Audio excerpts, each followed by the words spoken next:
Hi, baseball fans. We're back again with Talking Baseball. This is Season 4, Episode 6. We're going to talk about rule changes, but first there's other things we need to talk about. First of all, fall is here. Yes. No more 95-degree days. It's a nice overcast 65 out right now, very comfortable. And fall means that it is the stretch drive for baseball season. Now, the Patriots are starting soon, of course, in a few hours actually. But more importantly, we're talking baseball, and that means it is crunch time for a lot of these teams in baseball, especially if you're a National League fan. We won't even get into that, but pretty much every National League team is still in at this point. Right. And no American League. No American League. American League was decided months ago. We're going to focus on the Red Sox today. So, as we speak, the Sox have a 7.5-game lead over the Yankees, which probably is secure. But before we do anything, and this was not planned because it just happened, this past Wednesday, one of the most incredible, miraculous games that I can recall in my 70-year history of watching games occurred. You know, when you look at the season as a whole, now remember, even the best teams in baseball lose a third of their games during the season. You can look at games and say, well, that's one that you expected to lose right there. Wednesday's game probably would have been A1 on the list of games that you said they have no chance of winning this game. Let's just punt this game and move on to better things. So those of you who've been vacationing on Mars, this is what occurred. On Wednesday, this past week, September 7th, the Red Sox were scheduled to conclude a road trip in Atlanta. Atlanta's the pennant, not pennant, but they lead their division by several games, and the Red Sox had just beaten them the first two games of the series. This is the 9th game of a road trip. So manager Cora decided to give the team the day off. It was a getaway day, a noon game actually, which is very rare in and of itself, and they also had the next day off. This was coming back home into a series with the Astros, who will probably give the Red Sox the best run for their money for getting to the World Series this year. Right. So Cora looked at this day and said, look, let's give most of the regulars 2 days off. That'll be a nice breather at the end of the road trip. And this is why I have no problem with him doing it. They had a big lead. They had an 8.5-game lead that day. Now, if you're going to sit there and fret that the Yankees are going to go 20-2 the rest of the year and catch the Red Sox, it's not going to happen. That lead is secure. So I had no issue with Cora just giving the regulars a day off. I'd rather have them rested for the playoffs, to be honest with you. So here's the way it was set up. He rested Betts, Martinez, Bogarts, Nunez, and Kinsler. Essentially, he rested the entire varsity team. Now, what had happened with the September call-up, there's a lot of extra guys to come in and play. And they're also going to be facing Atlanta's top pitcher, Foltynewicz. I can't say his name. Foltynewicz, I believe, who's very good. However, it starts with an F and ends in a Z, but he's really good. And he's in the top categories of just about everything. And we were throwing out Hector Velasquez, who just is...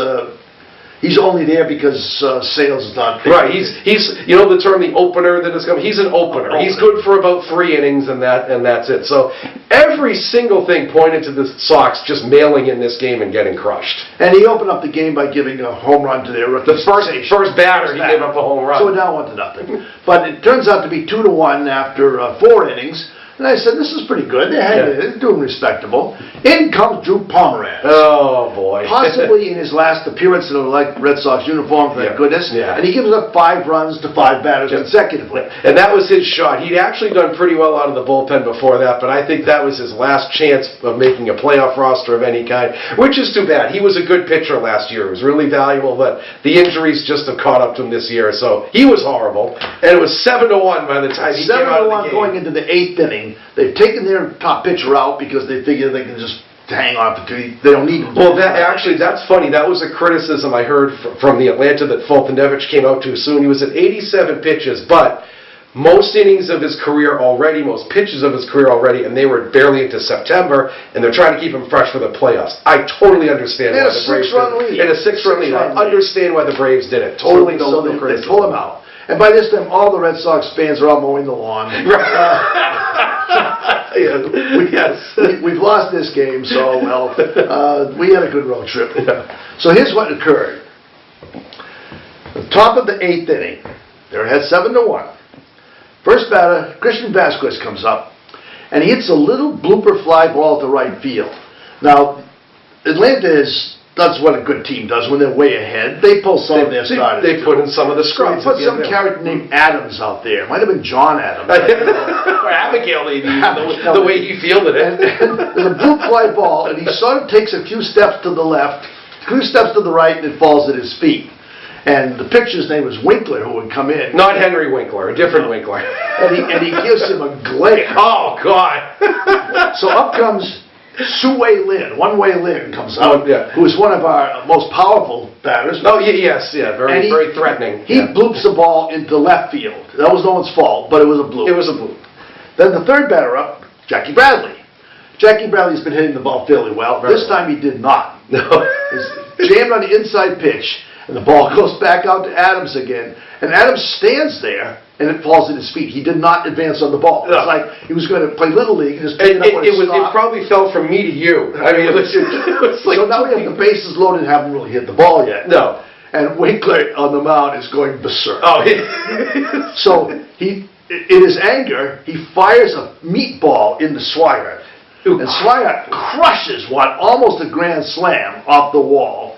And Winkler is pulled, and he pulled an absolute hissy fit in the dugout. He's throwing his glove in the dugout and punching the water cooler and ranting and raving, and I think it was Lyons then. Lyons said, "That's not fair to take that out on your glove. That's nothing to do with the glove's fault. Come on, treat your glove the way you want to be treated." I mean, come on. He was so berserk at the guy in right field who couldn't catch. So, meanwhile, 2 runs have scored. It's 7-3. With 2 guys on base still, so we're saying, oh, this is kind of getting interesting. Okay, I'll watch this. As he's been doing a lot lately, Benintendi comes up against another new pitcher and slices the ball into left field. Off a lefty. Off a lefty. Mm-hmm. Now, knocking it around, it's now 7-4. And now the parade of pinch hitters starts. Yes. 5 pinch hitters in 1 inning. Pierce comes up. And he crushes another ball, but this one is caught in left field. The left fielder made a great sacrifice fly, and now it's 7-5. Left fielder made a great. That actually was the hardest hit ball of the inning. The left fielder made a great catch on that play. Okay, so now it's 7-5. Brandon Phillips, making his grand return for the year from Pawtucket, comes up to hit. Hits a Philly shot ground to the third. The third baseman comes in and fires it away. It's an error. So now completely shanks. The first baseman has no chance on it. So now we have men on second and third. It always seems to me that there's some kind of karma in games like this. The planets have to just be all lined up directly. So we got about 5 of the planets. Oh yeah, 5 of the 8 planets are definitely aligning already. I mean, they've all collided here. And of course now we've started as fans pacing the living room, saying, "Oh my God, are they really going to come back and do this today? Stop mowing the lawn! Come in! Come on! You're missing it. This is really cool. You're missing it. Put down your phone. Look away from the computer. Something's going on right now." Okay. So up comes Kinsler to pinch hit, slaps a single to left, 2-run score, game is tied. We're going berserk. And they just got 6 runs in the 8th inning. Now the Braves are a first place team, keep in mind. This isn't, and they have the Phillies on their heels, so these games still mean something to them. So it wasn't like they were trying to just mail it in themselves. They needed this game. Okay. So now we get 6 planets lined up. They bring in Nunez to pinch hit, he flies out. So now there's 2 outs in the inning. We had 2 fly balls out. They bring in Bogarts to pinch hit. They intentionally walk it. They walk it. As they might. So now the bases are loaded. And so we now pinch hit Mookie Betts. Mookie Betts is the best player, could very likely be the most valuable player in the league. All these other guys have done their thing, got on base. Mookie gets called out on strikes. On a great pitch of the corner, by the way. Yeah. It's 7-7. In a 6-run rally in the 8th to tie the game. tremendous sight here. Yes. And I didn't go back to mow the lawn. No, no, I did not turn, no. I was on my feet in the living room, pacing. So now, it's the last of the 8th, and we bring in Brandon Workman to pitch. Who's been really good all very year, good. by the way. Yeah. He gets the first 2 guys up, and Freddie Freeman, who was the only starter for Atlanta who had regular Their best player, yeah. bashes a home run into the left field, in the right field. So Atlanta countered with their own pinch hitter, and he hit a home run out too. So two planets immediately slip back out. Yeah, Neptune and Uranus are going this way instead of this way. And it's like, oh, this comeback is going to be ruined by that. Oh, well, it reminded me of the time that we were watching Clemens strike out 20 guys. Yeah, and the last guy didn't strike out. Well, no. Well, Thomas hit the Gorman Thomas hit a home run. We said he's going to strike out 20 guys. We're going to lose the game. and you're immediately rationalizing. Well, they had a great comeback. It's still a good road trip. They still won the series, winning 2 out of 3 in a National League park with no DH. I'm fine with that. Okay, fine. At least they made it interesting. Yeah, they made it interesting. It's still a good road trip. So now we're going into the 9th inning, down 8-7. All right, Swihart comes up, pops out. Benintendi singles up through the middle. And off another lefty, by the That's way. right. Talk about the planets aligning. Benintendi getting 2 hits off a lefty in 2 innings. And don't forget that. And this ball was up the middle, dived, couldn't quite stop it, so Yep. now we got a man on first. Pierce comes up, strikes out, looks miserable. Yeah. Oh. Down to our last out, and they got their relief pitch, their Minter, their closer. Their closer comes in.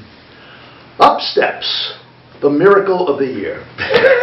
Brandon Phillips, who had been languishing in the minor leagues all year, just waiting for a chance to come up, never had an opportunity. They sort of brought him up at the end of the year to have him around the clubhouse because he's a good guy and he was a good team player and never complained about being stuck in the minors. And again, if you're not a real big baseball fan, he's been a star in the league for many years. He's 37 years old, and he's a 4-time All-Star. Yeah, he had some fantastic years with the Reds. Outstanding player. Yeah, good, great power, great speed. I had him on my fantasy team a couple of years back when I was doing that. Good, solid, all-around player, but he's 37. He's sort of past his prime, and he's trying to hang on. And suddenly we see Neptune slip into place. All 8 minutes momentarily light up. And he hits the first pitch a country mile. 440 feet. The left fielder didn't even turn around. Cody it was just so sat far. there, looked at it, and he hit the ball so hard he could step backwards so he could get his balance back. And with a grin the size of the Cheshire Cat, he runs around the bases, and the entire dugout is just beside themselves. And here's an interesting fact. Phillips became the first player in Red Sox history, that's 120 years now, to hit a go-ahead home run in the 9th inning or later in his first game with the team. It's pretty amazing, isn't First it? time. And this was, again, like we said, first place team. This wasn't the last day of the year where everybody's playing out the string. This was off a closer on a first place team that he did this. So, now it's 9-8, and we bring in Kimbrel, the drama king. He gets it out, walks a guy, gets behind in the next count, strikes him out, and strikes out the last guy. And a game which we had, from the top, just resigned to say, well, Sure, oh, absolutely. we'll give everybody a rest. The night before, Cora had already had his lineup in place, and he said, "I apologize to all the fantasy baseball players out there. This is going to mess with you tomorrow." So they had already planned on sort of punting this game so they could prep for the Astros. That this was sort of in the works. And to give Cora credit, he's been very consistent about that all year. Yes. He's been intent on resting guys on days off and keeping everybody fresh because he's looking long-term towards the playoffs.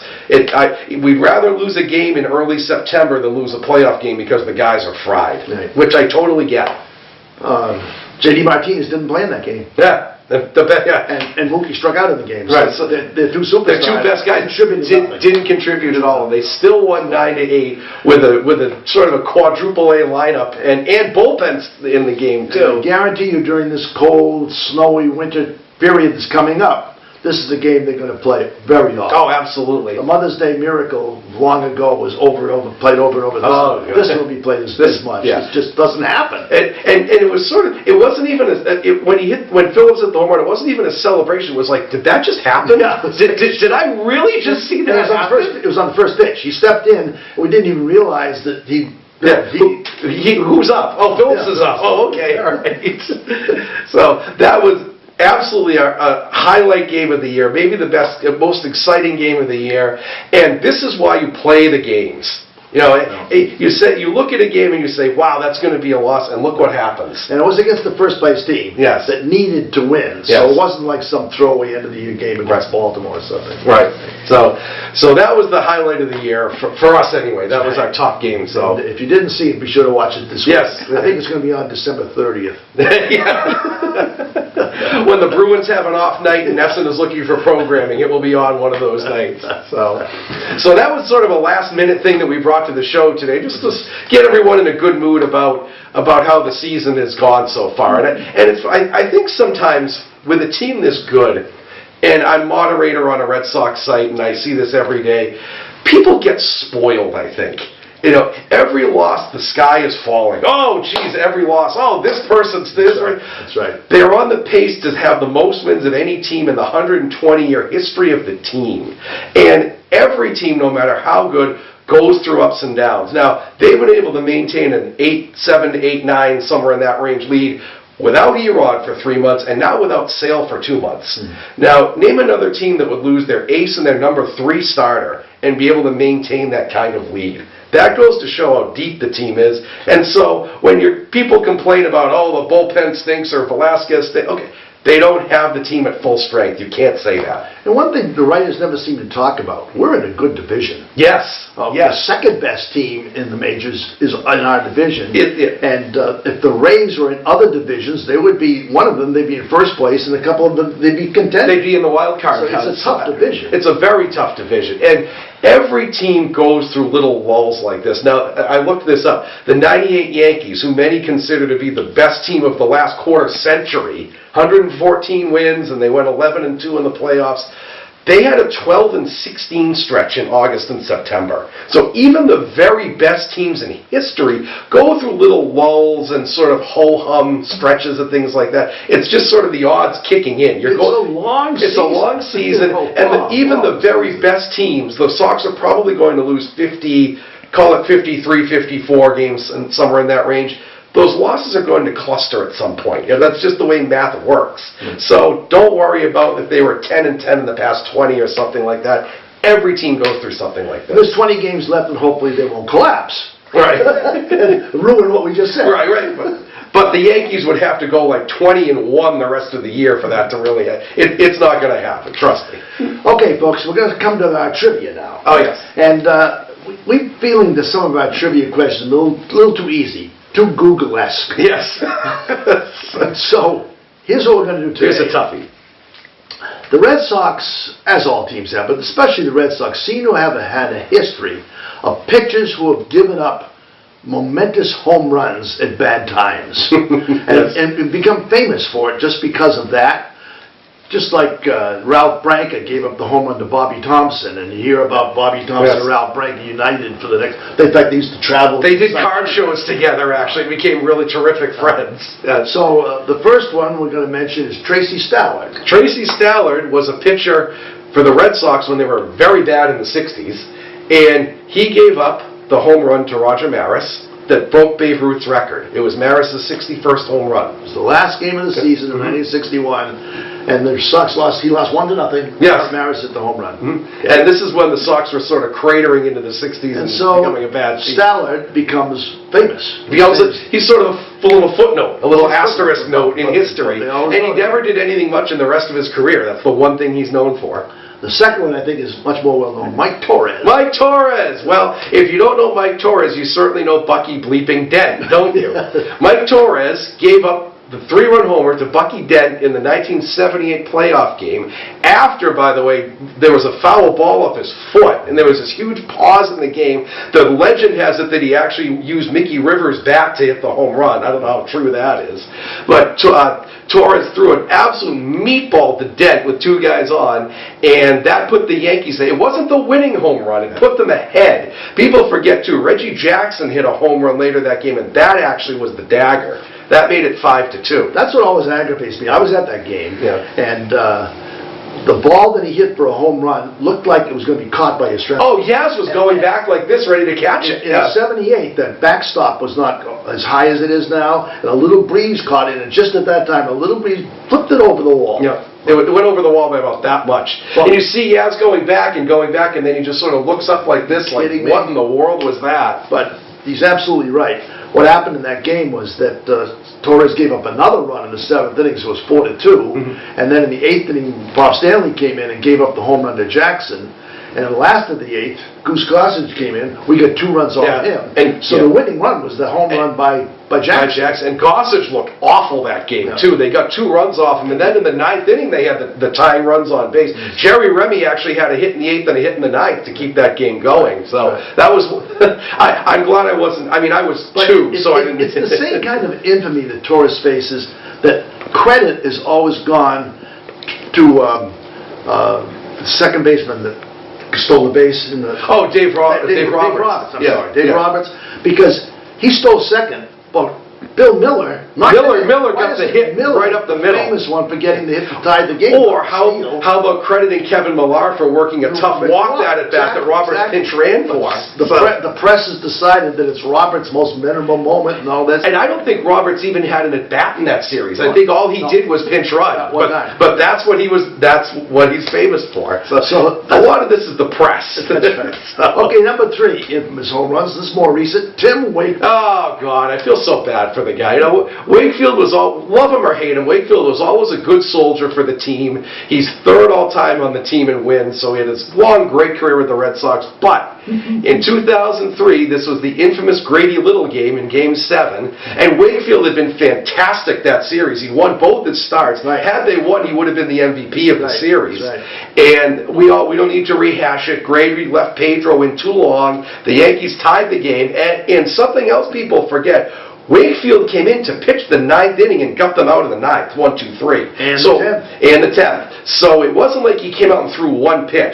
But following up, Aaron Bleeping Boone, who's now the manager for the Yankees, just to dig the knife in a little deeper, comes up on the first pitch of the 11th inning, crushes one, and the Yankees go on to the World Series, which they would lose to the Marlins, by the way. People kind of forget that, too. Yes. You know, well, and it goes to... and probably the Red Sox had a hand in that because they just beat the hell out of each other in a 7-game series, and their rotation was all out of alignment and everything.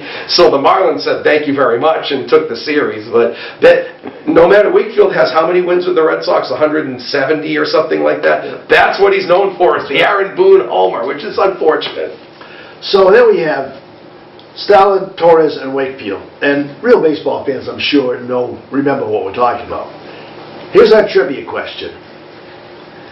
In 1934, Tom Yawkey is trying to stock his team, and he sends $250,000 to the Philadelphia Athletics for Lefty Grove and Rube Wahlberg.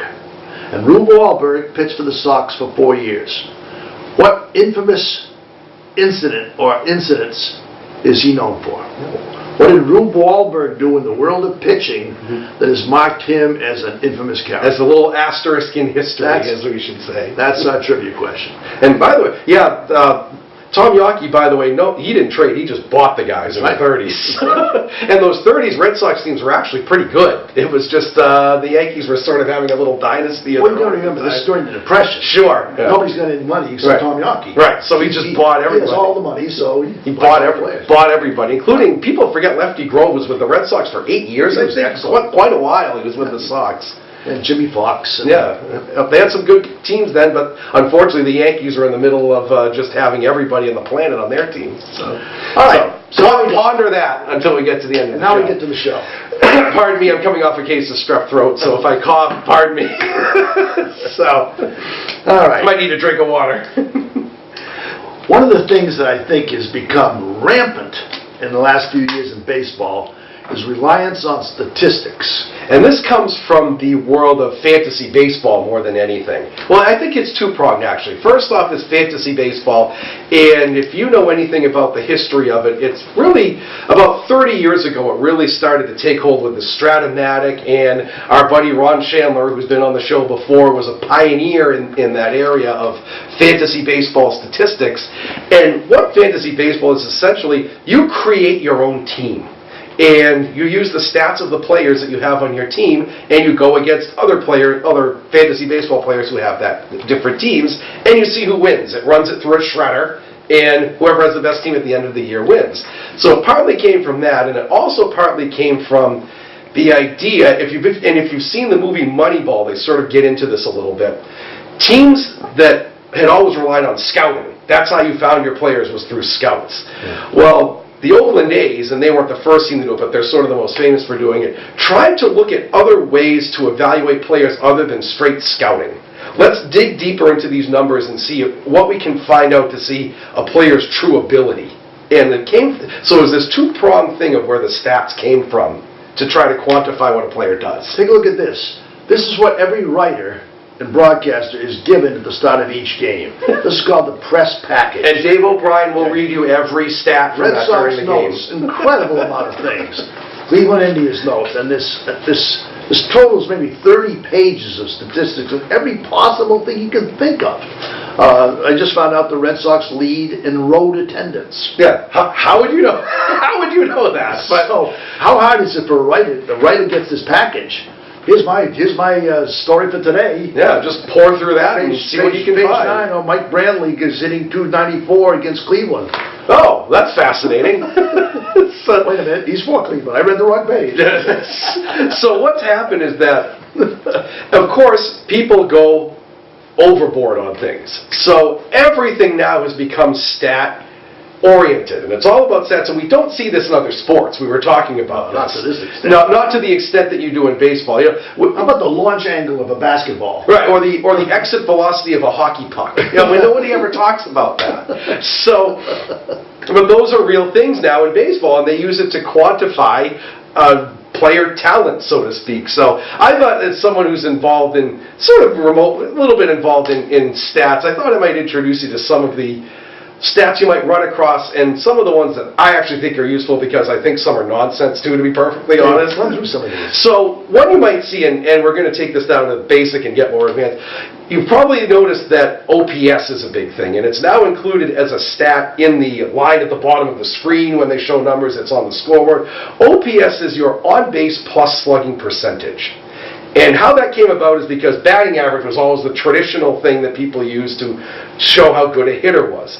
Well, batting average didn't take into account whether you hit a single, double, triple, or homer. If you're trying to construct a lineup, that's pretty important.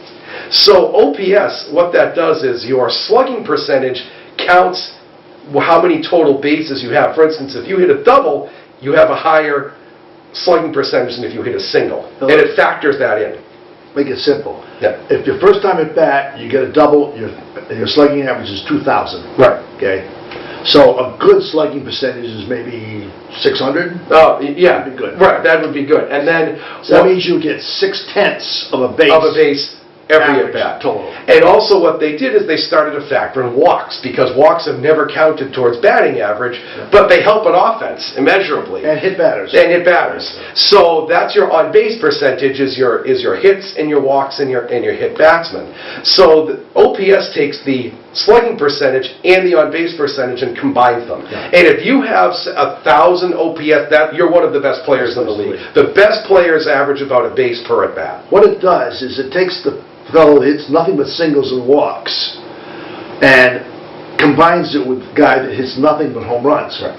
And so the person that's good at both, on base a lot and he can hit the power as well, that's the guy that's going to be most valuable. And that's why Barry Bonds had some insane stats, though, when he was in his prime, because he walked over 200 times in a year, and he hit 70 homers in a year. I mean, his stats were absurd. And Ted Williams. And Ted Williams, of course, had. So that's what OPS is. And now, something that I find really useful is that there's another stat called OPS Plus, and you'll see it with a little OPS and a little plus after it. What that does is that OPS is great, but it's sort of in a bubble. You look at it and say, oh, that's the player's OPS. What OPS Plus does is it puts it in the context of the league and of the era. Now, 20 homers now is a good player. 20 homers 20 years ago in the, quote, steroid era was nothing. Everyone hit 20 homers. So what OPS Plus does is it takes it and it puts it in the context of the rest of the league. And they use 100 as a base. So if your OPS 100 is 100, you're a completely league average player for that year. So across eras, it very much changes. So you may look at someone's stats in a bubble. Oh, that player only hit 280 that year. Well, if you hit 280 in 1968, you were one of the 10 best hitters in the game. So your OPS Plus would be higher rather than someone who hit 300 in the steroid era when everyone was hitting 300. So that's a useful thing to look at because it puts it in the context of the time how good you were as a player. I think this year, right now, there's only 8 players over 300. I think so, yes. So, and go back 20 years ago, everybody was hitting 300. Everybody. And something else that you might see, I won't get into earned run average, but everybody else, that I find ERA Plus very useful too, because it does the same thing with ERA. If you had a 3 ERA in the steroid era, you were an ace. If you had a 3 ERA in 1968, you were a bum. So it takes that 3 ERA and puts it in the context of the times. And we've talked about this before. This is why I'm a big Mike Messina advocate for the Hall of Fame. You look at it, 270 wins is a lot, granted, but his numbers sort of look average. If you take those numbers and put them in the context of the era he pitched in, he was one of the best pitchers of the era. And he did it all in the AL East too, I might add. I think the one that's the highest was Pedro. Pedro's was like almost. Pedro's was 200 something. Yeah. Pedro's stats in 99, 2000, in 2001. So far ahead of everyone else. He was so far, yeah. And usually, if your OPS Plus or ERA Plus is in the 130s, you're a very good player because that means you're a third better than the average player in the league. So that's something you might run into, and I think those stats are actually pretty useful because numbers are nothing without context. So you have to compare them to the era. The thing that puzzles me about the statistics of today is that no one gives a damn about fielding averages anymore. Right. Take a look at this. Here's Ted Williams' 1955 baseball card.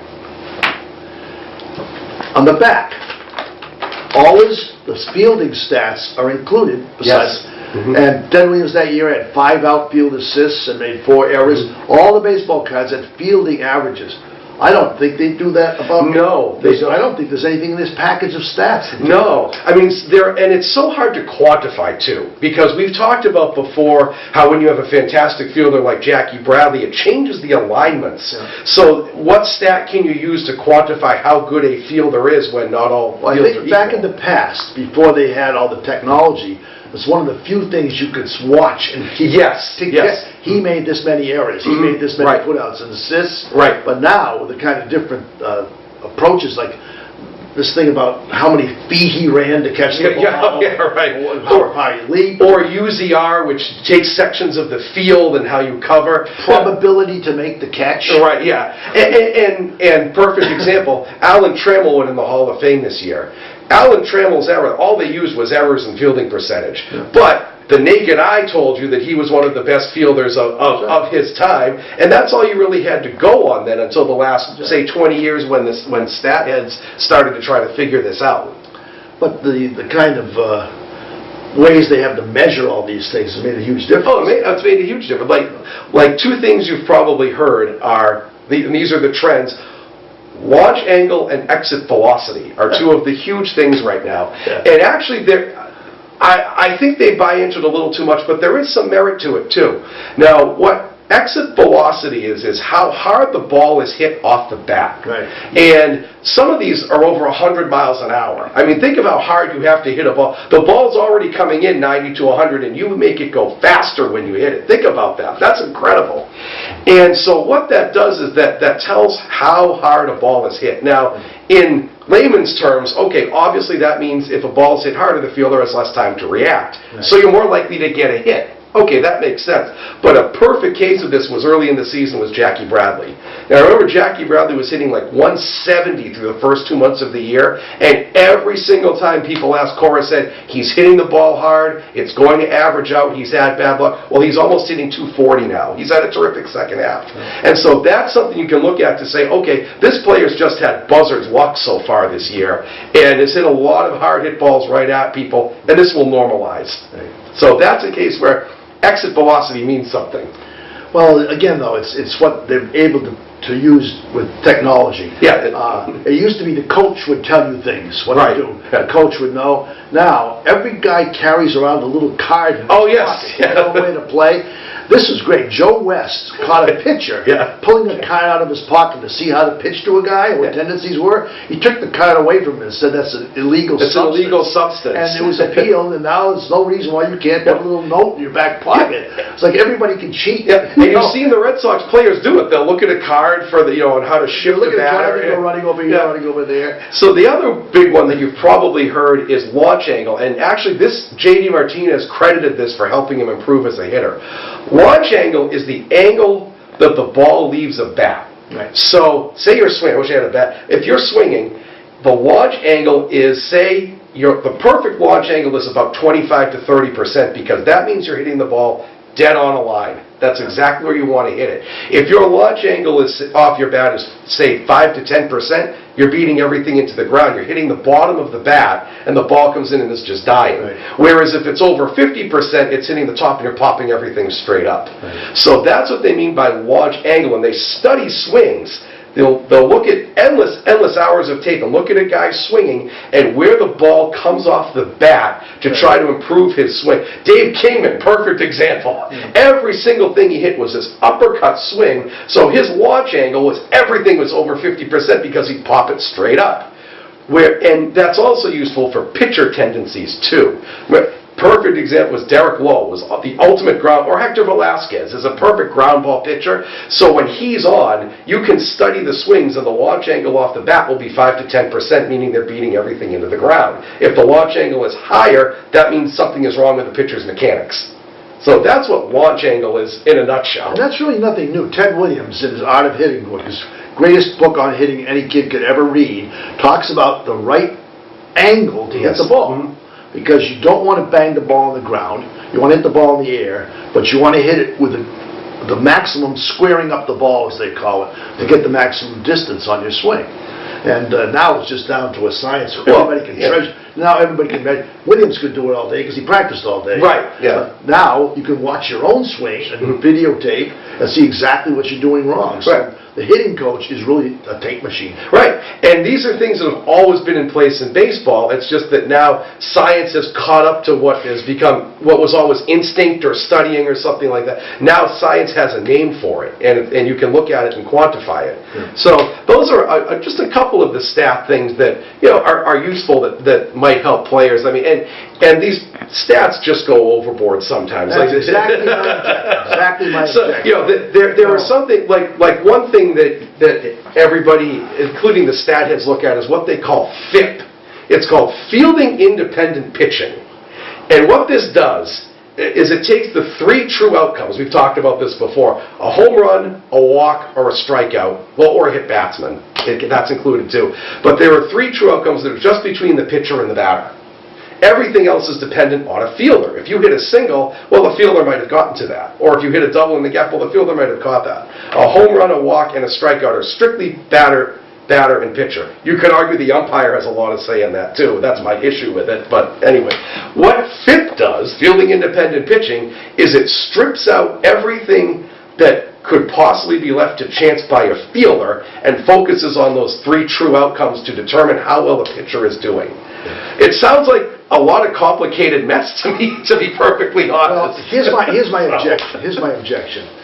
It's useful for the players and the manager, but the fans watching the game can find it enormously boring. Oh, absolutely. Dave O'Brien, we've been no bones, we're not fans of Dave O'Brien, is disappointed if he hasn't finished every single page of this by the time the game's over. And to hear nothing but stats and stats and stats, which actually are only tendencies anyway. Oh, of course. Well, yeah. And it depended on, this guy is hitting this. he's 4 for 8 against his pitcher. That means he might get hit or not get hit this time. Well, yeah. It's like a weather forecast. Right. 50 chance of rain. Well, that's how a lot of these stats came into being, because stats tell you what's already happened. People looked at players and tried to predict what would happen, and that's where a lot of these stats try to predict the future on what will happen rather than look to the past.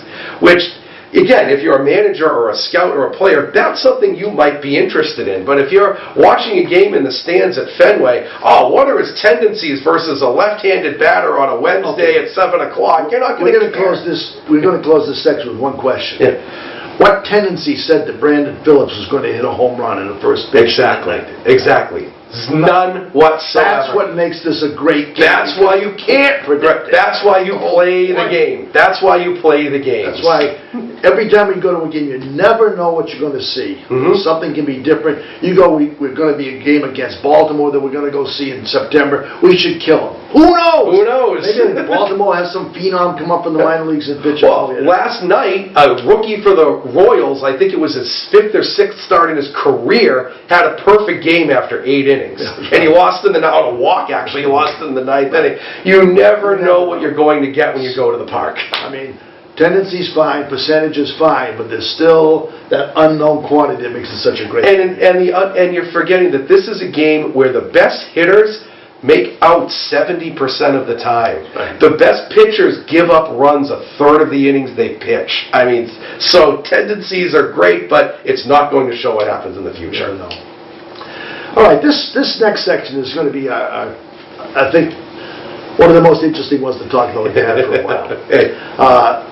This last season, they decided to make some rule changes to speed up the game. And one of them was the ridiculous intentional walk change. So instead of throwing 4 boring pitches and hopefully not throwing one away, all you have to do is signal. And he goes to first. That saves, I would say, 40 seconds. Oh, if that. Well, if he's slow about delivering. Yeah, sure. I think it's the tendency. The average is 41.2 seconds. Right. I think. And how many intentional walks per game are there? One, maybe one per game. Maybe. So did that really save time? But the next biggest one was mound visits. Mound visits. Yeah. So each team is now limited to 6 mound visits, which means anytime a catcher goes out to talk to the pitcher or a pitching coach, Dana Lavangi, comes walking out, blum, blum, blum, blum, and says a few things, goes back in, and the guy gives up a 3-run homer right afterwards. So you can only have 6 of those because those take a terminally long time and slow down the pace. And I would have loved to have seen that rule in the case of Jorge Posada, who was king of the mound visits. No. How many times was it a big game against the Yankees? Time, and Posada would trot out there. I think this might have been very likely brought about by Gary Sanchez. Oh, absolutely. Sanchez is brutal about that. He's not a good catcher, and he had not communicated with his pitcher that he was out there all the time. So you're now limited. And I remember when it first was announced, there was an article, one of the managers saying, well, how are we going to keep track? It's going to be on the scoreboard? There's a mound scoreboard. It is on the scoreboard. Mound visits. And every time there's a mound visit, the umpire takes a little piece of paper out and writes down. And it ticks off of the scoreboard. Oh, 4 mound visits left. Oh, boy. So I read through, there's a whole Major League Baseball announces change of paces for 1918, 2000. 2018. And I read through it all. I said, what's the penalty if you have 7 mound visits?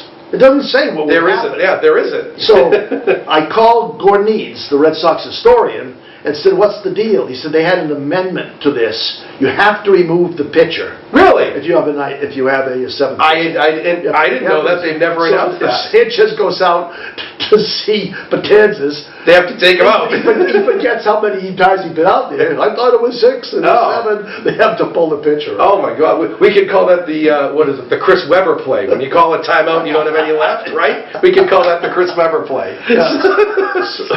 So they've cut down the number of mound visits, and I don't remember any game this year where they've even reached 6. No, they've never been at they've never used that one. And when you have somebody like Leone, who's a fantastic game caller, Sale says he never shakes off Leone. No. Okay, so it doesn't even apply to a game like that. You're not going to have mound visits. And the third change was time between innings or time between changing pitchers. Yes. And there's also a clock for that. So as soon as the last out has occurred in an inning, 2:30 comes on the board. Yeah, and there's a countdown. And as soon as they reach the bottom, the pitcher has to be ready to pitch. Mm-hmm. Well, back in the day when they played no TV, they left their gloves on the field. They averaged about 1:30 between innings. Right. So all they've done is speed up what used to be, and the reason it's long is because of commercials. Of course it is. It's all about commercials. If you read through this in league championship play, it's another 15 seconds. In a World Series play, it's another minute. Yes, it's over 3 minutes in a World Series game.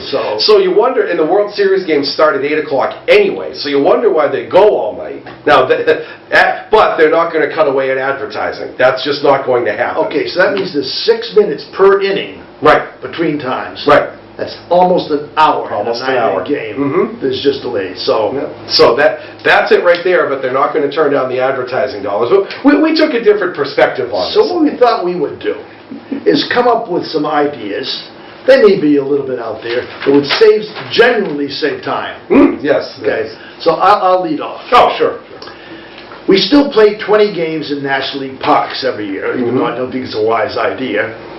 And I've got an idea that when the pitcher for American League comes up to bat, don't have him come up to bat, hold up 3, and take an automatic strikeout. Now that's a good idea. I like that. You don't want the pitcher to bat anyway, because I like he might that. get hurt. He's going to look ridiculous. But on this hand, he does not get credited with the strikeout. Yes. He does not get the K. Mm-hmm. They get the out, but he does not. So you don't have to watch him go up there or maybe get on base. Now, for every Porcello great hit, there's 250 guys that don't Exactly. hit. Don't use Porcello as an example of why they should hit. That was a complete outlier this year. all the guys- No, don't go down that road. Well, the other day, Evaldi stood there and took 3 right down the middle because they didn't want him to swing. He never even, I don't think he'd even batted. You tell me, if Sale is pitching the National League game in the World Series, do we want him to bat? Of course not. So just Of course hold up not. 3 and just doesn't. Take the out. He doesn't even leave the dugout. No, just take the out. That's a great idea. That'll save time. I like that All right? one. That's the first All one. right. Well, my first one here is, and I went really radical on some of these, but if you're going to save time, let's do it. So, after 3 hours, because 3 hours is the average length of a game, how about every batter comes up with a full count after 3 hours? That'll speed up the game, won't it? That'll make people swing at the first pitch. There are some softball leagues that actually get 1 pitch. Yeah. Oh, I've been in a 1-pitch softball One league. pitch. Yes, If I've you foul done it. off, you're out. Yep, I've done it. You swing and miss, you get 1 strike, or if it's 1 ball, you walk. But that would save some time, wouldn't it? And someone like Betances on a bad day might walk several people in a row. Oh God, that's a 4-run rally just on walks based on him. That's good. So yeah, I mean, if we're going to save time, let's get serious, as George Carlin used to say. That's great. Okay, my next idea is the fact that lasers can do almost anything these days. My neighbor, Kevin McNally, is starting a golf league where you play only in a room. Really? There's a screen that shows a golf course. You can pick your course. If you want to play on the Masters course, you tee up the ball, you hit it at this screen, and lasers read the exit velocity, the path of travel, and you watch the ball roll down a virtual field. Wow. And you can play the whole game. It's going to cost $50 an hour to go play Oh my God. any tournament just standing in a room. And it's fantasy golf, in other words, right? Exactly. But Wow. it's like you're playing it. Wow. Here's what I think Major League Baseball should do. You set up lasers at all the possible angles. At first base, when a guy runs down the base, there's no umpires. Yeah. A light flashes, red or green. Oh, good Because idea. they can tell, you can't go wrong. Good idea. Better than instant replay where you have to look around corners. Sure. Every Yeah. single play in the field is judged by lasers, and there's a big screen up top, and a big red light flashes, or a big green light flashes. We've eliminated all those interminable Oh, God. replays. See, that's something that's added time. Is how many times has there been a replay and everyone knows what the result is, but they look at it for 2 minutes from every angle, and they still get it wrong sometimes, I might add. Sometimes you say, what in the world happened? Jerry Remy, when he was still in the booth, sadly, used to say, I've gotten everyone wrong this year. He said, I don't know, I give up. I've gotten They everyone keep wrong. track of umpires' right and wrong averages. I'm umpiring at first. If I miss every call, so what? They'll get it right. Well, you know what? If Angel Hernandez not only still has a job, but is a crew chief, Probably not. Let's put it that way. If he still has a job, then there can't be any penalties on making bad calls. I mean, it used to be an umpire's, reputation was at stake for doing it right, and then there'd be ferocious arguments. Oh, sure. And that added to the... Now, see, that's a delay of game that was fun. That was great. You're watching Luke Piniella and Earl Weaver come out of the dugout and just lay into an umpire. That was entertainment. And I'm sorry, it's about entertainment. Oh. I miss that. I missed that. When Aaron Boone came out and got thrown out the other day, and he hit the guy with his helmet, and gestured how to he was pick up. squatting behind the plate. That was great. I missed that. I totally missed that. Even Tito used to get in some great barn burner arguments with the Earl umpires. Weaver, the Bobby Cox. Oh, Bobby Cox was a fantastic. Bobby Cox, he wouldn't say anything. He'd be in the dugout, he'd take his hat off and flip it like this and catch and put it back on his head when there was a bad call. You knew instantly what he was thinking. So now we're just going to have technology run the whole thing. Technology does everything. You're going to take a look at the red and green lights that can pick all the calls. That's a great idea. All the angles. That's a great idea. Yeah. So here's something that I was toying with too, because as we talked about, the ultimate delay, the biggest delay, I think, is the rise of the bullpen. There are so many pitching changes with extra ads and extra 2 minutes added every time you bring a pitcher in. So how about this to discourage a parade of relievers, especially at the end of a game where you're going batter by batter? Each successive reliever loses a ball and a strike. How about that? If you bring in, say you're allowed to bring in one reliever, you bring in a second reliever, every batter has a 1-1 count when he steps up to the plate. How about that? So that would discourage people from bringing in a parade of relievers, just endless, on and on and on and on, just to get through the game. That would speed up the game, wouldn't it? Yeah, that sounded like your 3 and 2 counts. You could do that too. It's the same idea. But this is to just, this is just to discourage reliever after reliever after reliever coming in. My last one is a way to possibly eliminate that. Okay. When a pitcher is being removed, first of all, the umpire, if the pitcher's doing badly, the umpire will, or the manager will go. Oh yeah, to talk to, yeah, So you'll the see catcher this. goes out, blah blah blah blah, and then the pitching coach goes out, and he goes blah blah blah. Then the manager comes out. Finally, they have a big conference. The umpire says you got to do something. Finally, he makes a signal to the bullpen. You know, they're killing time, And essentially. they used to have a cart that brought the bullpen. Oh yeah, those are. Now they don't. And someone like Lee Smith came in. Oh God, that was. You could go out and get a beer and drink it by the time you reached the mountain. It'd take forever. So here's my theory. Okay, there should be a device hooked up to a zip line in the dugout. Yes. In the bullpen. Yes. And all the manager has to do, not even leaving the dugout, is press a little button. And zoom, in comes Lee. In comes the lands on the mound. and your the pitcher is left. He just picks up the ball that was there. Tops 30 seconds Yep. to change man. There we go. That's and if they had 8 guys come in and relief like they do some games, zip them right in. that's a half an hour. You say Sure. Yeah. That's a zip lines great forever. idea. Zip lines and electronics are going to absolutely change the piece. I like that too. Well, this is my most radical one, and this ties into home field advantage. This one, because home field is everything, as we say. How about this? And this maybe baseball can get into recruiting fans for this. Actually, how about as a home field advantage? On a foul ball, if the fan catches the ball, it's an out. How about that one? Great. So if you hit a foul ball into the stands and some guy up in the upper deck makes a great catch and everybody cheers, the batter's out. Get him out of there. And you know what's going to happen? Like right now, the Houston fans are overtaking Fenway. Yes. The foul ball comes in, they're all going to be knocking the players out of the way, fans out of the way. Oh, of course. The catch. Oh, yeah. So yeah, some real excitement. Oh, yeah. Put some sport into going into the game. I think that's a fantastic I think idea. we need to have audience cameras anyway. Right. The whole time. Well, and that goes into fans actually paying attention to the game too, because if the Sox player hits a foul ball, oh, okay, I'm not catching that. But if it's the opposition, you're going to be right on top of things. I think that's a terrific idea to cut down some time on the game. Think of how many extra outs per game you would have for that. And maybe the Red Sox management could get some ringers in there. Oh, that's what I mean. Yeah, put somebody in there. Absolutely. Recruit a whole lot of good Put Jackie Bradley in disguise in the stands when he's not playing and have him sort of roam the third baseline. That'd be awesome. Have at least 4 or 5 in each section. Oh, that'd be great. That'd be great. I'll volunteer. I'll do that. So those are just some sort of off-the-wall ideas that we have for cutting down on the game time, since everybody is so And concerned if about anybody that. hasn't noted that's tongue-in-cheek, it's because we don't believe the game should be shorter. No, we want more baseball. Come You're on. going to pay hundreds of dollars for a ticket. You don't want to sit there for 2 hours and go home. Right.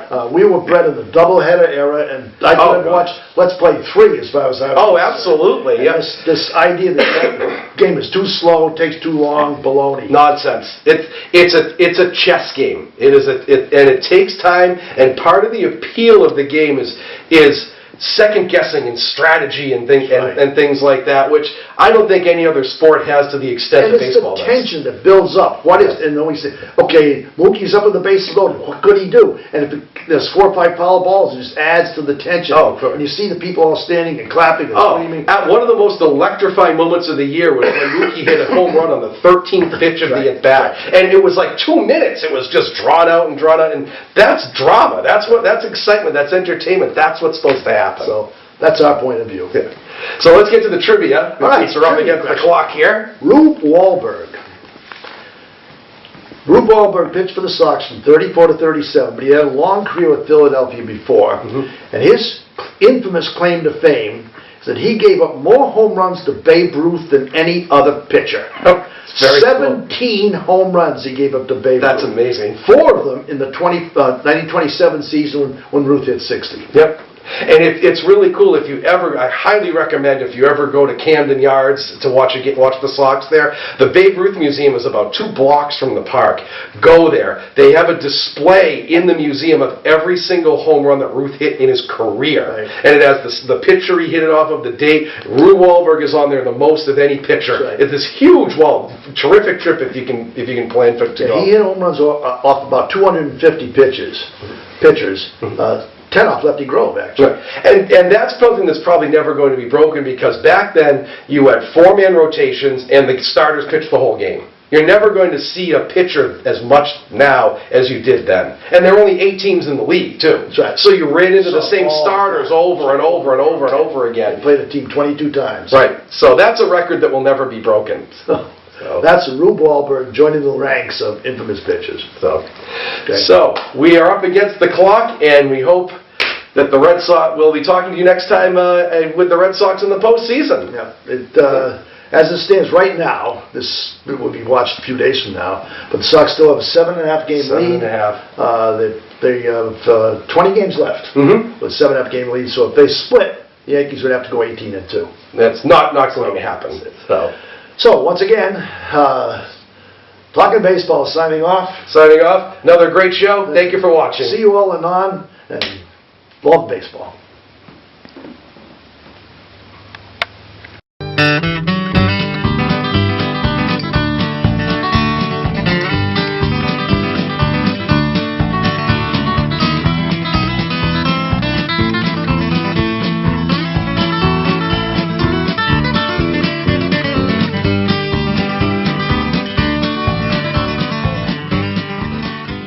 Thank you for watching another outstanding program provided to you by Lunenburg Public Access.